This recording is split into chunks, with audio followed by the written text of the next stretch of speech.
네, 복된 성탄입니다. 네, 우리 복된 성탄 우리 함께 나눌 말씀은요. 누가복음 2장 1절에서 21절입니다. 누가복음 2장 1절에서 21절 우리 같이 한 절 한 절 같이 한 목소리로 합독하겠습니다. 그때에 가이사 아구스토가 영을 내려 천하로 다 호적하라 하였으니 이 호적은 구레뇨가 수리아 총독이 되었을 때에 처음 한 것이라. 모든 사람이 호적하러 각각 고향으로 돌아가네. 요셉도 다윗의 집 족속이므로 갈릴리 나사렛 동네에서 유대를 향하여 베들레헴이라 하는 다윗의 동네로 그 약혼한 마리아와 함께 호적하러 올라가니 마리아가 이미 잉태하였더라. 거기 있을 그때에 해산할 날이 차서 첫 아들을 낳아 강보로 싸서 구유에 누였으니 이는 여간에 있을 곳이 없음이로라. 목자들이 예수 탄생 소식을 듣다 그 지역의 목자들이 밤에 밖에서 자기 양떼를 지키더니 주의 사자가 곁에 서고 주의 영광이 그들을 두루 비추매 크게 무서워하는지라. 천사가 이르되 무서워하지 말라. 보라, 내가 온 백성에게 미칠 큰 기쁨의 좋은 소식을 너희에게 전하노라. 오늘 다윗의 동네에 너희를 위하여 구주가 나셨으니 곧 그리스도 주시니라. 너희가 가서 강보에 쌓여 구유에 뉘어있는 아기를 보리니 이것이 너희에게 표적이니라 하더니 호련히 수많은 천군이 그 천사와 함께 하나님을 찬송하여 이르되 지극히 높은 곳에서는 하나님께 영광이요 땅에서는 하나님이 기뻐하신 사람들 중에 평화로다 하니라. 천사들이 떠나 하늘로 올라가니 목자가 서로 말하되 이제 베들레헴으로 가서 주께서 우리에게 알리신 바 이 이루어진 일을 보자 하고 빨리 가서 마리아와 요셉과 구유에 누인 아기를 찾아서 보고 천사가 자기들에게 이 아기에 대하여 말한 것을 전하니 듣는 자가 다 목자들이 그들에게 말한 것을 놀랍게 여기되 마리아는 이 모든 말을 마음에 새기어 생각하니라. 목자들은 자기들에게 이르던 바와 같이 듣고 본 그 모든 것으로 인하여 하나님께 영광을 돌리고 찬송하며 돌아가니라. 할례할 8일이 되매 그 이름을 예수라 하니 곧 잉태하기 전에 천사가 일컬음하더라. 아멘.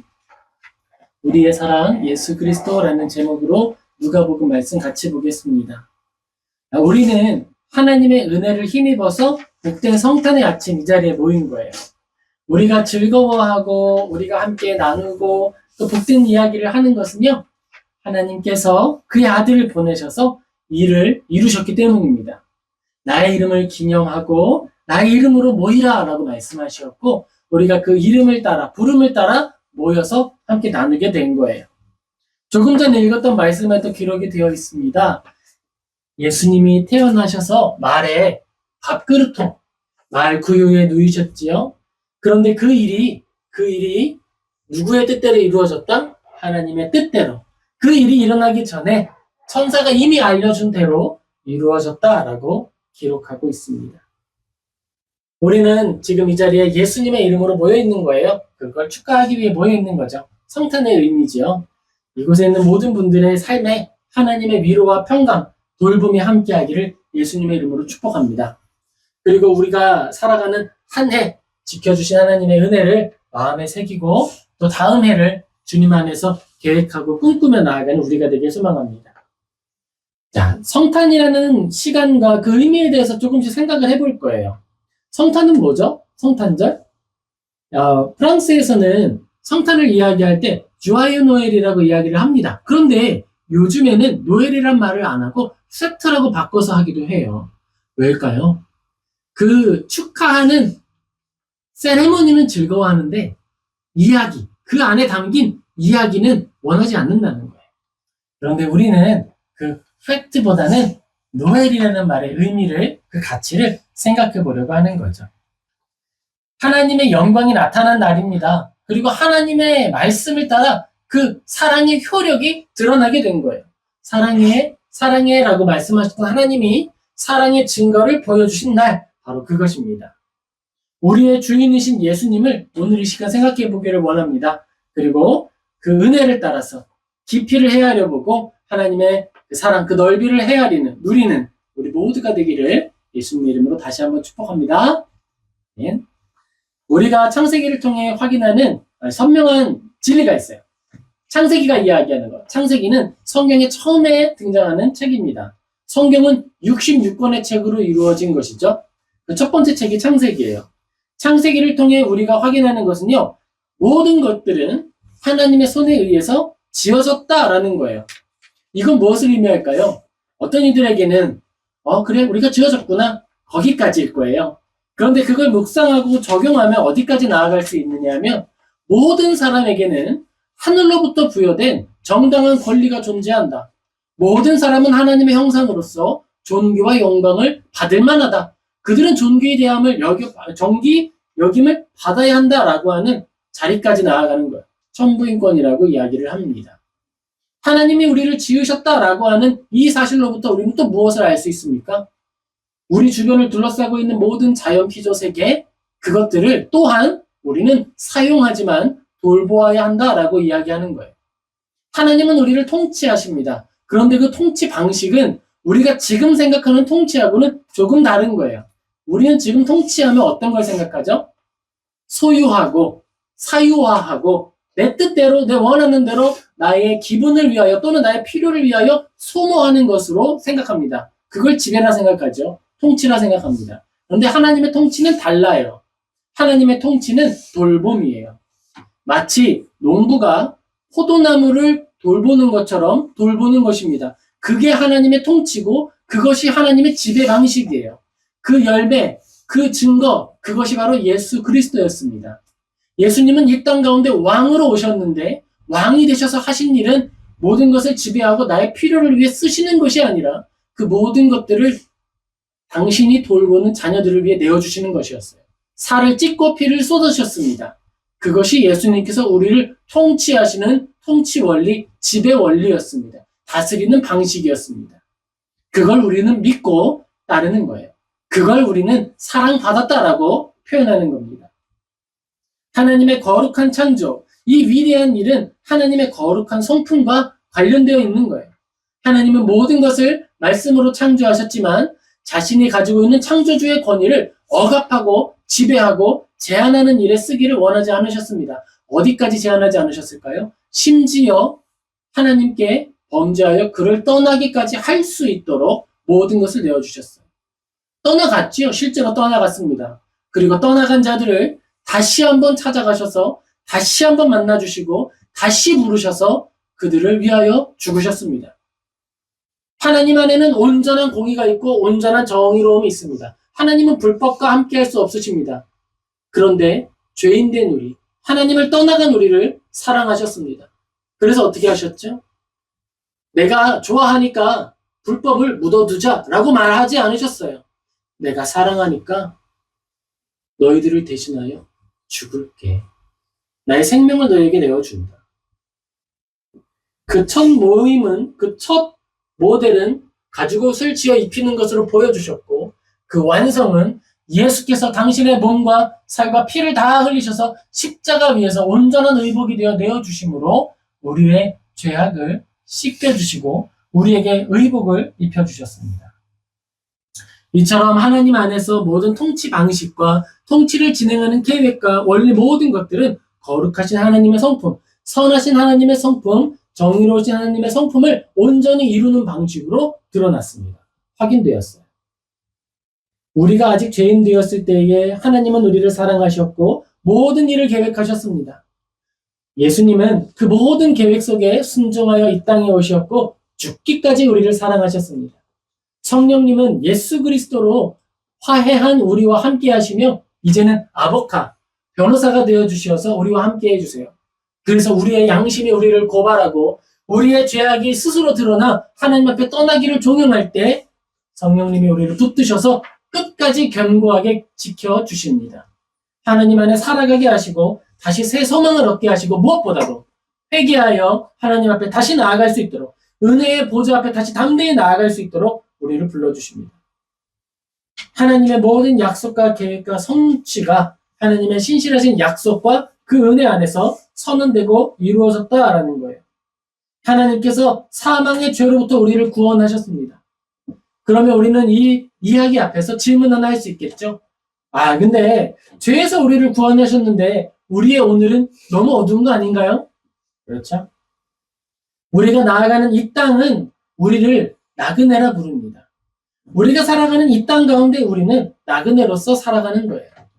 그런데 그 나그네는요, 아주 특별한 사명을 가지고 있습니다. 나그네가 살아가는 70년, 길면 100년, 그렇게 살아가는 동안에 우리는 작은 양초를 손에 하나 들고 걸어가는 거예요. 작은 초 하나를 손에 들고 걸어가는 거예요. 세상은 어둡지요? 그런데 우리가 잠시 걸어가는 그 여정 동안에 적어도 우리 주변만큼은 온기와 또 그 빛이 함께 있는 거예요. 당신이 들고 있는 빛이 왜 이렇게 작습니까? 왜 이렇게 초라합니까? 아니요. 우리가 가지고 있는 그 빛만큼 우리는 우리의 주위를 비추어내는 거예요. 연약하지요? 부족합니다. 역사라는 시간은 얼마나 길어요? 처음에 사람으로부터 마지막에 사람에 이르기까지 그 모든 시간이 흐르는 것이 역사 아니겠습니까? 그 중에 우리가 감당하는 시간은 고작 100년? 길어야 100년이죠. 그리고 그 중에서 앞에 있는 전반부 30년은 어디에 써야 돼요? 성장하는 데 써야 되죠. 촛불을 들 힘이 있어요? 요즘 들더라고요. 우리가 하나님 앞에 살아가는 데에 실제로 쓸 수 있는 나의 초를 들고 나의 빛을 들고 걸어가는 여정은 30년입니다. 빠르면 30살부터 들기 시작해서 70살까지, 길면 40년이 될 수 있겠죠. 그 시간인 거예요. 그 시간 우리는 나의 빛을 들고 시대를 살아가며 나그네의 여정을 걸어가는 겁니다. 그렇게 걸어갈 때 이 시대에는 무엇이 남아있을까요? 시대적으로 봤을 때는 잠시 있다 없어지는 반딧불 또는 반짝이는 번개, 그 정도의 빛이겠죠? 그 정도의 순간이겠죠? 그런데 그 빛들이 모여서 하늘의 별을 이루고 그 빛들이 모여서 어스름하게나마 모든 것을 사물을 분별할 수 있는 빛을 제공하는 것입니다. 그런 우리들을 부르는 이름이 바로 그리스도인이에요. 당신은 그리스도인이군요. 따라해볼까요? 우리는 그리스도인입니다. 그리스도인이라고 하는 이 말은 이겁니다. 그리스도는 예수님을 말하는 거예요. 기름 부음 받은 자 예수님을 말하는 것, 지저스 크라이스트의 그 그리스도입니다. 그리스도인이다 라고 하는 말을 한국말로 번역하면 예수쟁이에요.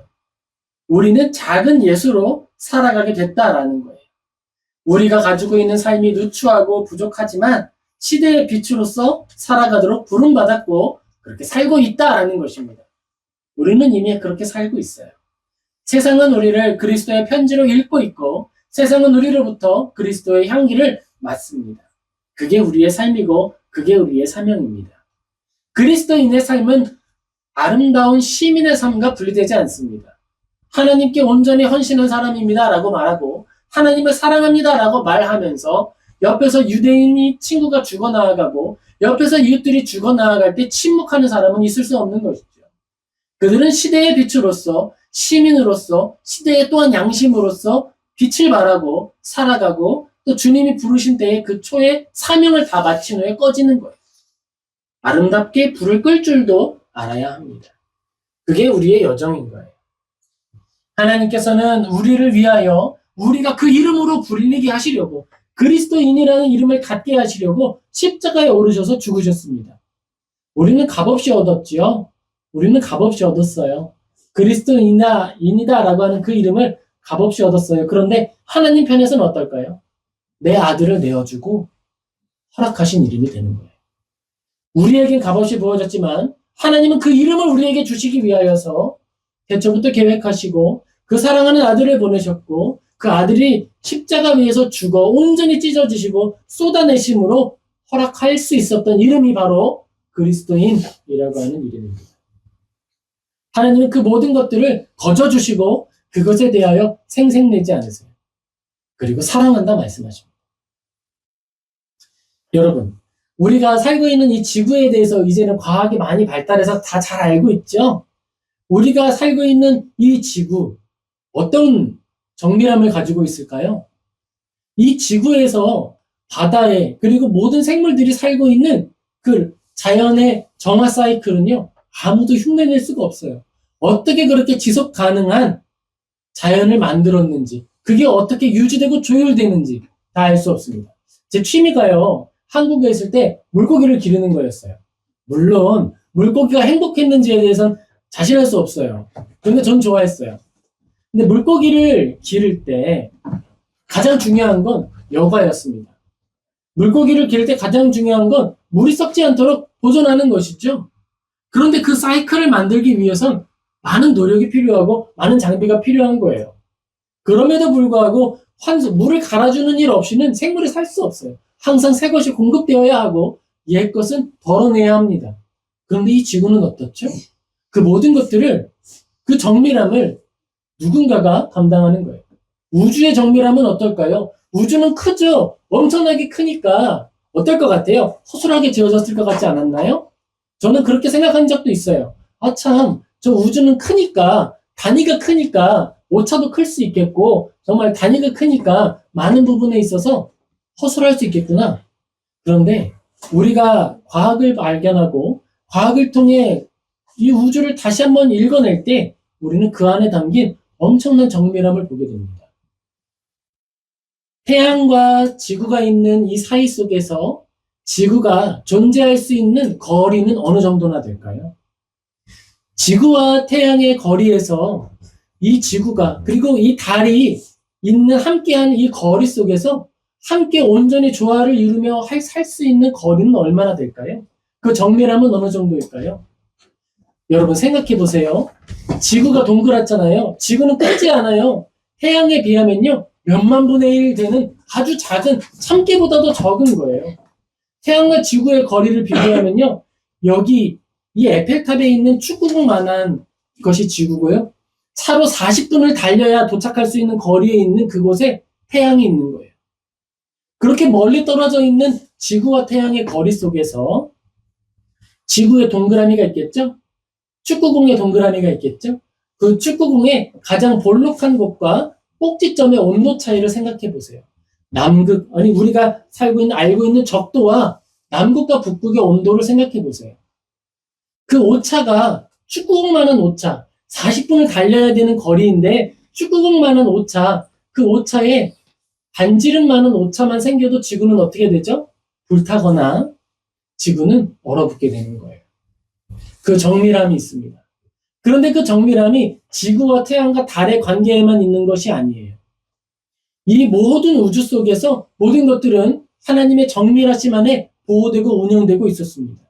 그런 은혜가 우리에게 부어지고 그런 지탱하심이 우리에게 있는 거예요. 자, 그러면 누군가가 지탱하고 있다라고 생각하는 게 아무도 지탱하지 않는 랜덤, 무작위의 현실 속에서 우리가 살아간다라고 하는 것보다 믿기 쉬운 일이 되는 거예요. 그 정밀함을 생각하고 지금까지 유지되었던 그 지속 가능성을 생각해 봤을 때 가장 큰 가능성은 누군가가 조율한다지 그것이 무작위 속에서 이루어지고 있다가 아니에요. 자, 여기까지 생각을 했을 때 하나님의 마음에서 조금 더 생각을 해볼까요? 우리가 사는 이 땅은 밝을까요? 어두울까요? 빛이라고 하는 관계 속에 생각해 볼 때 어떻습니까? 어두움에 가까울 수 있어요. 하나님은 우리의 중심을 살피시고 시대의 모든 어둠을 그 지극히 깊은 것까지 살피는 분입니다. 그리고 이 땅 가운데 의로운 자, 가장 깨끗한 자라 하더라도 그 마음은 어디에 가 있죠? 완전히 부패하여 선한 것이 전혀 없는 자리에 가 있는 거예요. 그것이 타락한 우리의 본성입니다. 그런 과정 가운데 하나님은 인내하시고 지탱하시는 거예요. 이 지구를, 더 나아가서 이 우주를 지탱하여 주시는 거예요. 왜 그러시는 걸까요? 하나님은 왜 그러시는 걸까요? 그것은 마지막 성도를 찾기 위해서입니다. 부름받은 자, 돌이켜야 할 자, 하나님께 택함 받았으나 아직 돌아오지 아니한 자를 기다리시고 그를 부르기 위하여서 기다리시고 지탱하여 주시는 거예요. 당신의 아들이 십자가 위에 죽었음에도 불구하고 기다리시는 거예요. 난 대가를 다 치렀는데 너희는 왜 돌아오지 않느냐라고 화내시고 찾으시고 엄히 다스릴 수 있으시지만 그렇게 하지 않으시는 거예요. 하나님은 우리를 기다리시고 부르시고 찾으십니다. 우리는 이 시대의 어두움과 낙심하게 하는 많은 소식들에 대하여서 실망하지 않습니다. 있을 수 있어요. 근데 실망하지 않아요. 왜죠? 하나님이 지탱하시기 때문입니다. 하나님이 우리의 소망이 되어주시기 때문입니다. 내가 할 수 있어서가 아니고, 내가 가진 빛이 이 모든 세계를 다 비출 수 있어서가 아니고, 내가 가지고 있는 빛은 비록 내 발 앞에 있는 빛, 내 발의 어둠을 몰아내기도 버거울 때가 있지만, 그럼에도 불구하고 하나님께서 궁극적인 빛이 되셔서 모든 어둠을 몰아내실 걸 믿기에 우리는 소망을 잃지 않고 살아갈 수 있는 거예요. 하나님께서 이루신 모든 날들이 그래서 선하다 믿고, 그래서 우리는 모든 것이 완벽하다 믿고 부릅니다. 누가복음 2장 7절 우리 같이 한번 읽겠습니다. 첫 아들을 낳아 강보로 싸서 구유에 뉘었으니 이는 여간에 있을 곳이 없음이로라. 하나님은 완벽하다고 했잖아요. 하나님은 태양과 지구의 위치를 조율하는 분이라고 말씀드리고, 지구와 달의 위치를 조율하는 분이라고 말씀드렸습니다. 이 지구와 태양과 달의 위치가 얼마나 절묘하냐면요, 달이 정확하게 돌 때 태양과 겹치는 때가 있는데요, 그 크기가 너무나도 정확하게 맞아 떨어져서 태양이 금고리처럼 보이는 현상이 나타나게 돼요. 그 달이 얼마나 작아요. 태양은 얼마나 커요. 그 중간에 얼마나 절묘한 위치에 달이 머물러 있으면 온전히 태양을 가리고 완전한 가림 가운데 빛이 그 주변을 두르는 일식 현상도 보게 되는 거예요. 그런 하나님께서 당신의 아들이 이 땅 가운데 오실 때 가장 완벽한 타이밍으로 잡으신 순간이 이 순간이었습니다. 여관에 머물 자리가 없어서 내 아들이 태어나야 되는데 어디로 가요? 마국간으로 가는 그 순간, 그 시간, 바로 그 자리를 하나님은 완벽한 시간으로 보셨습니다. 내 아들은 여기서 태어나야 한다. 그리고 그 아들이 태어났을 때 그는 말구유에 누이었습니다. 말구유는 짐승의 먹이 그릇이에요. 짐승의 먹이로 내어주시는 거예요. 하나님을 알지 못하고 하나님을 비방하고 하나님을 떠나 있는 이들을 위하여 그의 아들을 짐승우리에 보내시고 그 아들을 그들의 먹을 것으로 내어주신 것입니다. 예수님을 낮추시고 그 낮아짐으로 우리 모두를 먹이시려고 하신 거예요. 하나님은 더 나아가서 태생적으로 가장 낮은 자리에 예수님이 머무도록 인도하십니다. 가장 비참한 자리는 어딜까요? 생명의 위협을 받는 자리입니다. 생명이라고 하는 사람이 가지고 있는 마지막 존중, 마지막 그 소망을 잃어버리는 자리는 생명의 위협을 받는 자리예요. 바로 그 자리를 택하시고 가장 좋은 자리다, 가장 완벽한 타이밍이다 라고 부르시며 아들을 보내셨습니다. 마태복음 2장 13절에서 16절 같이 읽겠습니다. 그들이 떠난 후에 주의 사자가 요셉에게 현몽하여 이르되 헤롯이 아기를 찾아 죽이려 하니 일어나 아기와 그의 어머니를 데리고 애굽으로 피하며 내가 내게 이르기까지 거기 있으라 하시니 요셉이 일어나서 밤에 아기와 그의 어머니를 데리고 애굽으로 떠나가 헤롯이 죽기까지 거기 있었으니 이는 주께서 선지자를 통하여 말씀하신 바 애굽으로부터 내 아들을 불렀다 함을 이루려 하심이라. 이에 헤롯이 박사들에게 속은 줄 알고 심히 놓아요.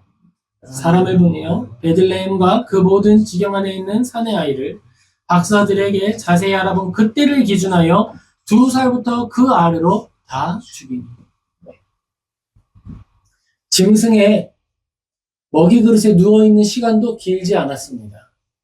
그 시간도 길지 않았어요. 그곳에 누워있던 후에 바로 도망갔습니다. 하나님은 우리를 위하여 그 아들을 위한 가장 좋은 때를 구별하셨고 가장 좋은 날을 예비하셨고 가장 좋은 시간을 구별하셨는데 그것이 바로 우리가 살펴본 이 시간이었습니다. 우리를 위하여 그 모든 일들을 허락해 주신 거예요. 하나님은 우리를 위하여 모든 관심을 쏟아 부어주신 거예요. 우리를 향하여 당신의 모든 소중한 것을 내어주신 것입니다.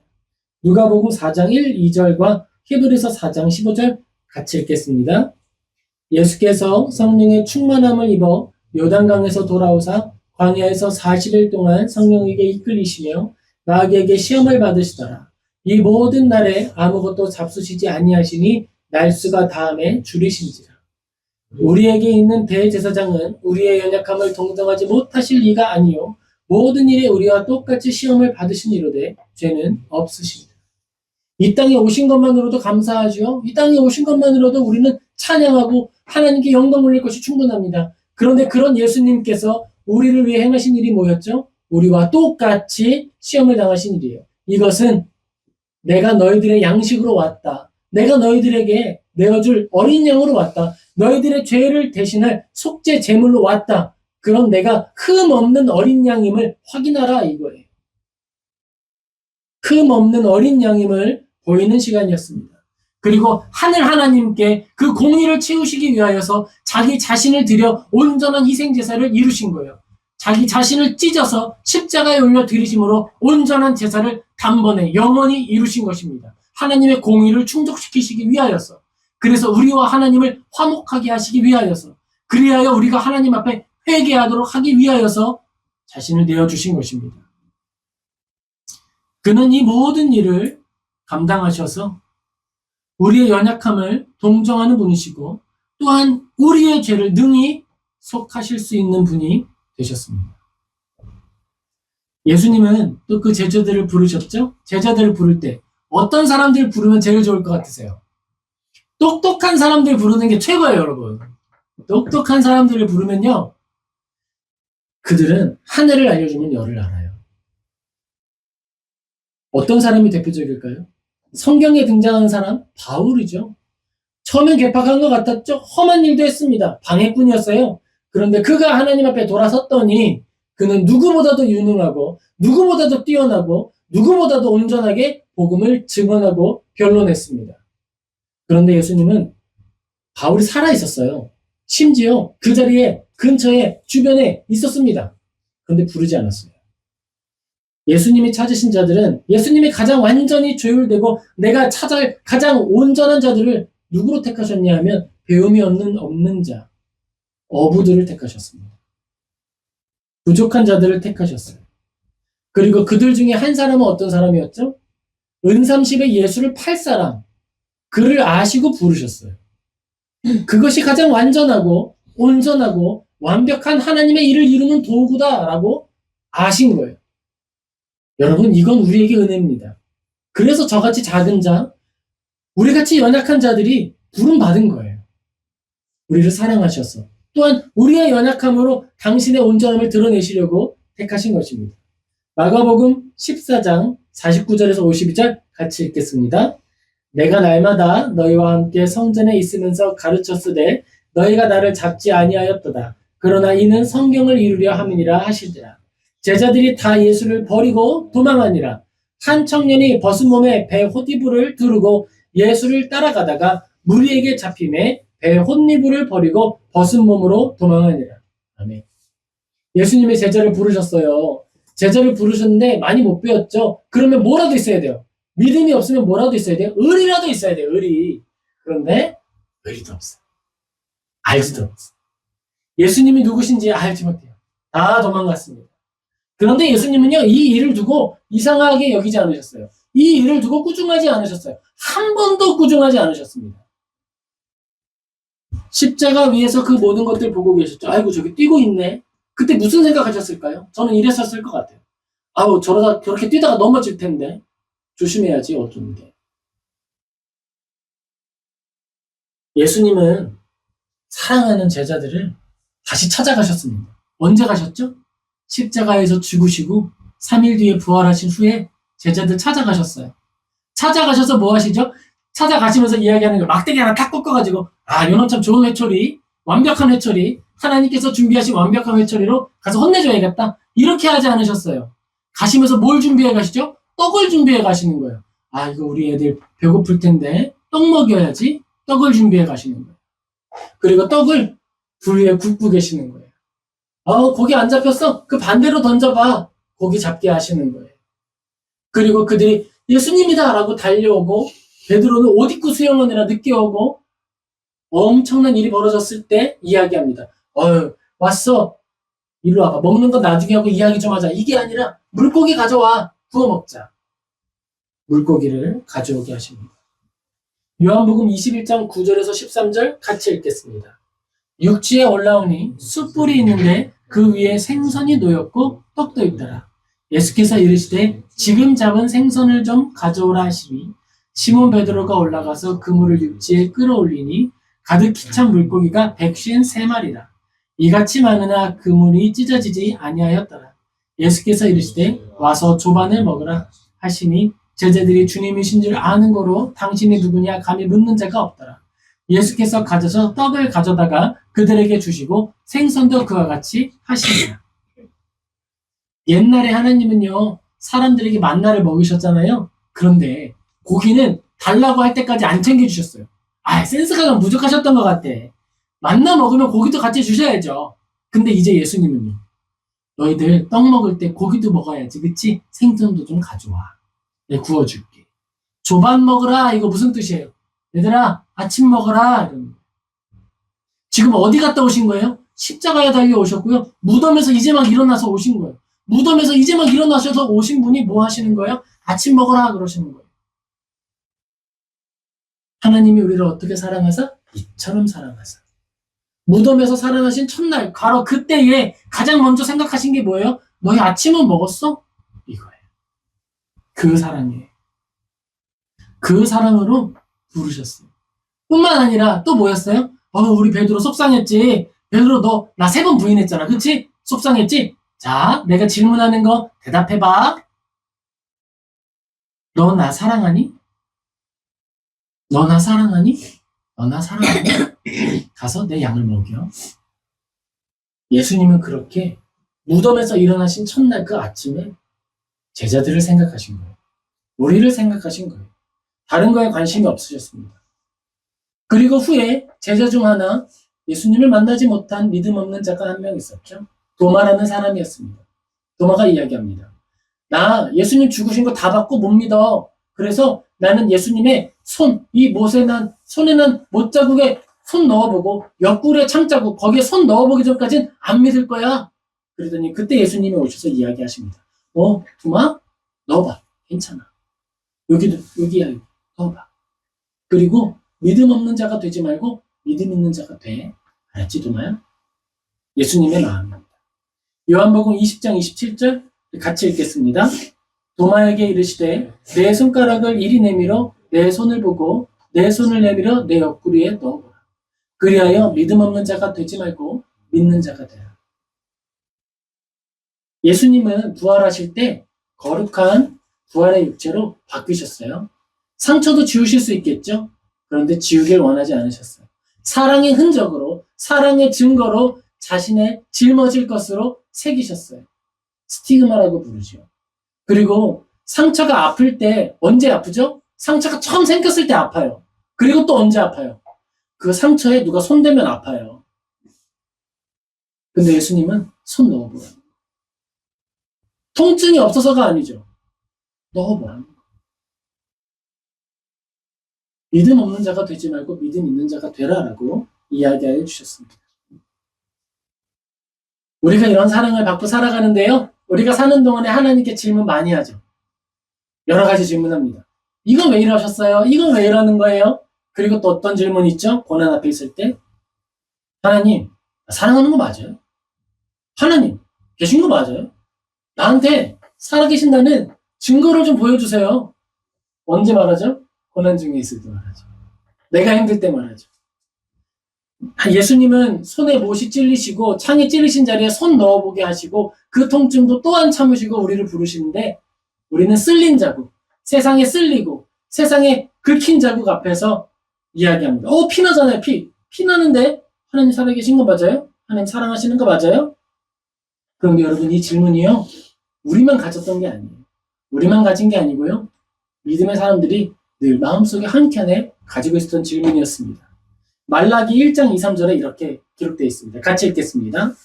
여호와께서 이르시되 내가 너희를 사랑하였노라. 하나 너희는 이르기를 주께서 어떻게 우리를 사랑하셨나이까 하는도다. 나 여호와가 말하노라. 에서는 야곱의 형이 아니냐? 그러나 내가 야곱을 사랑하였고 에서는 미워하였으며 그의 산들을 황폐하게 하였고 그의 산업을 광야의 이리들에게 넘겼느니라. 이 말의 의미는 너희들이 사랑할 가치가 뭐가 있어? 그런데 내가 특별히 사랑했고 특별히 구별했고 내가 너희들을 특별히 지키고 있는데 왜 그래? 그러는 거죠. 이렇게 질문을 하고 하나님께서 이야기하신 후에 400년 동안 침묵하십니다. 말라기로부터 마태복음이 시작하는 때까지 400년이에요. 그걸 신구약 중간기라고 불러요. 하나님 침묵하신 것처럼 보였어요. 우리 떠나가셨나? 처럼 보였을지도 모르겠어요. 그런데 하나님은 침묵하신 것도 아니고 사랑을 거두신 것도 아니에요. 그때 뭘 준비하셨어요? 알았어. 이제 말 그만하고 보여줄게. 내 아들이 갈 거야. 아들을 보내실 준비를 하셨고 아들을 이 땅 가운데 보내셨고 그 아들을 통해 우리를 향하신 당신의 사랑을 확증하여 주신 것입니다. 하나님이 이처럼 우리를 사랑하셨습니다. 하나님이 이처럼 우리를 사랑하십니다. 하나님이 우리를 향하신 사랑은 변함이 없어요. 변함이 없어요. 이건 하나님이 우리를 먹이셨던 만나, 그 만나의 맛이 변하지 않았던 것과 똑같은 거예요. 만나는요, 맛있는 음식이고 완전한 음식이죠. 출애굽기 16장 31절 같이 읽겠습니다. 이스라엘 족속이 그 이름을 만나라 하였으며 가시같이 희고 맛은 꿀 섞은 과자 같았더라. 아멘. 우리가 그 맛을 알아요. 첫사랑이라고 부르지요. 하나님 앞에 나아갔던 첫 고백을 우린 기억하고 있습니다. 그런데 그 맛이 영원하지 않아요. 맛이 영원하지 않아요. 내가 하나님 앞에 가졌던 감사와 사랑이 잊혀져 가고 지워져 갈 때 만나의 그 꿀맛이 점점 흐려지는 거예요. 그러면 무슨 맛만 남게 될까요? 꿀 섞은 과자, 기름 섞은 과자 같기도 하고 이거 맛이 혼자 먹긴 좀 그러니까 빻아보기도 하고 다른 여러 가지 도구를 좀 써보자. 그런 방식으로 나아가는 거예요. 민수기 11장 7절에서 8절입니다. 같이 읽겠습니다. 만나는 가시와 같고 모양은 진주와 같은 것이라. 백성이 두루 다니며 그것을 거두어 맷돌에 갈기도 하며 절구에 찢기도 하고 가마에 삶기도 하여 과자를 만들었으니 그 맛이 기름 섞은 과자맛 같았다. 도저히 그냥은 못 먹겠다. 하나님이 우리를 향하신 사랑, 우리를 향하신 하나님의 사랑, 그것만 가지고는 부족한 것 같다. 뭔가 좀 섞어보자. 뭘 좀 더해보자. 톡 쏘는 맛이 들어가면 좋지 않을까? 화려한 맛이 들어가면 좋지 않을까? 큰 건물의 맛이 들어가면 좋지 않을까? 섞어보고 만들어보는 거예요. 뭐가 부족하기 때문이죠? 내 안에 하나님의 사랑을 감지하는 미각세포가 마비되었기 때문이에요. 그 미각세포의 이름은 감사입니다. 하나님은 우리의 질문에 오래도록 침묵하신 것 같았습니다. 하지만 침묵하지 않으셨어요. 아담의 때에 아담이 죄를 짓고 하나님을 떠나갔을 때 하나님은 가죽옷을 지어 입히셨습니다. 그리고 그 완성된 모습을 예수님을 통해 보이신 거예요. 창세기 3장 21절 같이 읽겠습니다. 여호와 하나님이 아담과 그 아내를 위하여 가죽옷을 지어 입히시니라. 가죽옷은 짐승이 죽어야 나올 수 있는 거예요. 이때는 짐승이 죽었지만 지금 우리가 입고 있는 이 의복은 어떤 의복입니까? 예수님이 죽으셔서 우리에게 베푸신 의복입니다. 우리는 그 옷을 입고 있는 거예요. 그렇게 우리가 살아가고 있습니다. 요한복음 3장 16절 같이 읽겠습니다. 하나님이 세상을 이처럼 사랑하사 독생자를 주셨으니 이는 그를 믿는 자마다 멸망하지 않고 영생을 얻게 하려 하십니다. 제가 신학교에 들어갔을 때 신학교에 들어가면 이제 뭔가를 생각을 할 거 아니에요. 목표. 저는 목표지향적인 사람이거든요. 그래서 목표가 있었어요. 목사가 목표가 아니었어요, 여러분. 목사는 도구와 과정이고 그것을 하는 것은 하나님이시라고 믿었어요. 그렇게 고백을 하고요. 제 목표는요. 신학교에 들어가서 내가 세운 목표는요. 세 글자를 해석하는 거였어요. 이처럼. 이거요. 이 이처럼이 도대체 어떠한 이처럼인가?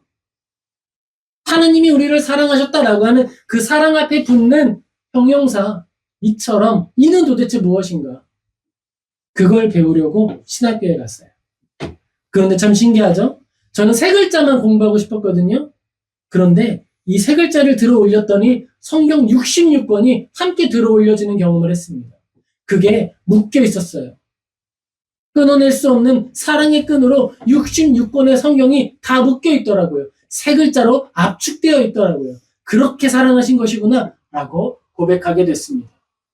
창세기로부터 요한계시록까지 이 세상의 첫 성도로부터 마지막 그 성도까지 하나님의 사랑은 끊어지지 않았고 포기되지 않았고 늘 폭포처럼 부어져서 흐르고 있었던 거였어요. 그게 세 글자였어요. 이처럼. 누가복음 2장 12절에서 14절 우리 같이 읽겠습니다. 너희가 가서 강보에 쌓여 구유에 누워있는 아기를 보리니 이것이 너희에게 표적이니라 하더니 호련히 수많은 천군이 그 천사와 함께 하느님을 찬송하여 이르되 지극히 높은 곳에서는 하나님께 영광이요 땅에서는 하나님이 기뻐하신 사람들 중에 평화로다 합니다. 아멘. 사랑하는 성도 여러분, 예수님께서 오셨어요. 하나님이 우리를 이처럼 사랑하신다라고 하는 그 이처럼의 세 글자가 되어주시기 위하여서 예수님이 오셨어요. 이처럼의 그 세 글자의 의미는 예수님이었어요. 그렇게 우리를 사랑하셔서 이 땅에 오셨습니다. 우리가 그 사랑을 기억합시다. 우리가 이 땅 사는 동안에, 이 땅에서 우리가 우리의 초를 들고 빛을 밝혀내는 동안에 그 사랑을 기억합시다.